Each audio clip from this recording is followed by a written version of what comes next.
Bayangkan seorang anak berusia 13 tahun. Dia bukan bermain di istana, atau sedang belajar puisi. Dia duduk di atas singgasana dengan satu takdir yang membebani pundaknya, menaklukkan seluruh dunia yang ia kenal. Namanya adalah Yingzhang. Kelak, dunia akan mengingatnya sebagai Qin Shi Huang, kaisar pertama dalam sejarah Tiongkok. Namun sebelum ia menjadi legenda, Tiongkok adalah lautan darah dan besi. Pada abad ketiga sebelum Masehi, negeri itu terpecah menjadi 7 negara berperang. Ada negara Qin, Zhao, Chu, Han, Wei, Yan, dan Qi. Di antara mereka tidak ada yang namanya persatuan, yang ada hanyalah pengkhianatan, pembantaian massal, dan perang tanpa akhir. Di tengah kekacauan itulah, Yingzhang naik tahta di negara Qin. Dia masih seorang remaja, masih dianggap rapuh. Dan yang lebih buruk, dia dikelilingi oleh musuh bahkan dari dalam istananya sendiri. Berkali-kali, percobaan pembunuhan diarahkan padanya. Ada yang mencoba dengan racun, ada yang merencanakan kudeta, pengkhianatan dari selir istana, bahkan pemberontakan terbuka dari para bangsawan. Tapi setiap percobaan itu selalu gagal, dan setiap kegagalan yang dia lewati membuatnya menjadi semakin kejam, semakin dingin, dan semakin tak kenal ampun. Saat beranjak dewasa, Yingzhang berubah total. Dia tidak lagi hanya ingin bertahan hidup. Dia ingin menghapus dunia lama yang penuh perpecahan. Satu persatu, negara-negara lain mulai dihancurkan. Bukan dengan belas kasihan, tapi dengan mesin perang yang brutal dan tanpa ampun. Tentara Qin maju seperti gelombang hitam yang tak terbendung.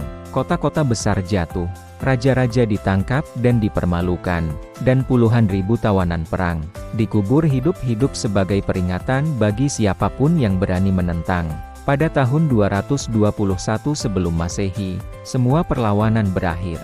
Yingzhang berdiri di atas puing-puing Tiongkok yang hancur dan menyatakan dirinya sebagai Qin Shi Huang, kaisar pertama. Bukan lagi sekadar raja, bukan lagi pemimpin, tapi penguasa tunggal atas segalanya, di bawah langit. Lalu, ia melakukan sesuatu yang belum pernah terpikirkan sebelumnya. Ia menyatukan seluruh negeri di bawah satu aturan. Hukum diseragamkan, mata uang dibuat sama di seluruh wilayah.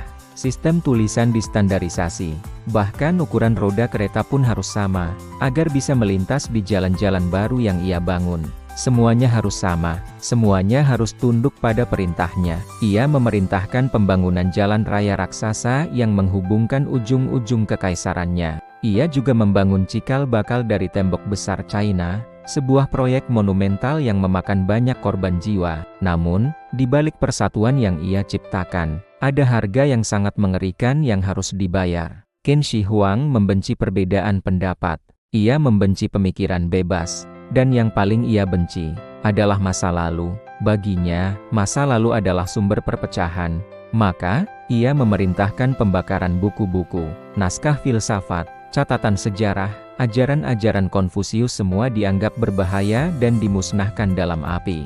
Bagaimana dengan para cendekiawan yang menolak untuk patuh? Mereka ditangkap dan dikubur hidup-hidup. Bagi Qin Shi Huang, pikiran adalah ancaman, dan setiap ancaman harus dimusnahkan sampai ke akarnya. Namun, ada satu hal yang lebih ia takuti daripada pemberontakan. Satu hal yang menghantuinya setiap malam, kematian. Ia terobsesi untuk bisa hidup abadi. Ia mengirim ekspedisi ke pulau-pulau jauh hanya untuk mencari ramuan keabadian yang legendaris. Ia memerintahkan para tabib istana untuk membuat eliksir kehidupan.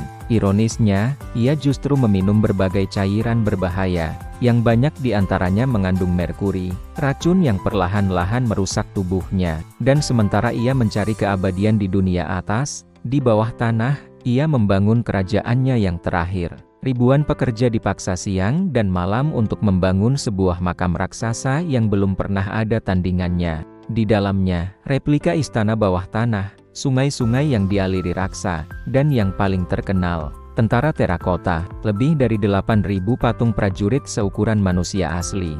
Setiap wajahnya berbeda satu sama lain. Setiap senjata yang mereka pegang adalah senjata nyata. Sebuah pasukan abadi, yang akan melindunginya bahkan setelah ia mati. Atau setidaknya, begitulah keyakinannya. Pada tahun 210 sebelum Masehi, dalam sebuah perjalanan inspeksi ke wilayah timur, Qin Shi Huang jatuh sakit parah.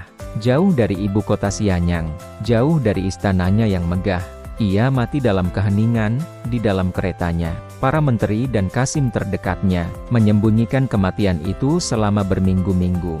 Mereka takut kekaisaran akan langsung runtuh sebelum jasad sang kaisar sempat dingin. Dan ketakutan mereka terbukti. Ironisnya, tak lama setelah kematiannya diumumkan, kekaisaran yang ia bangun dengan darah dan besi, runtuh dengan cepat.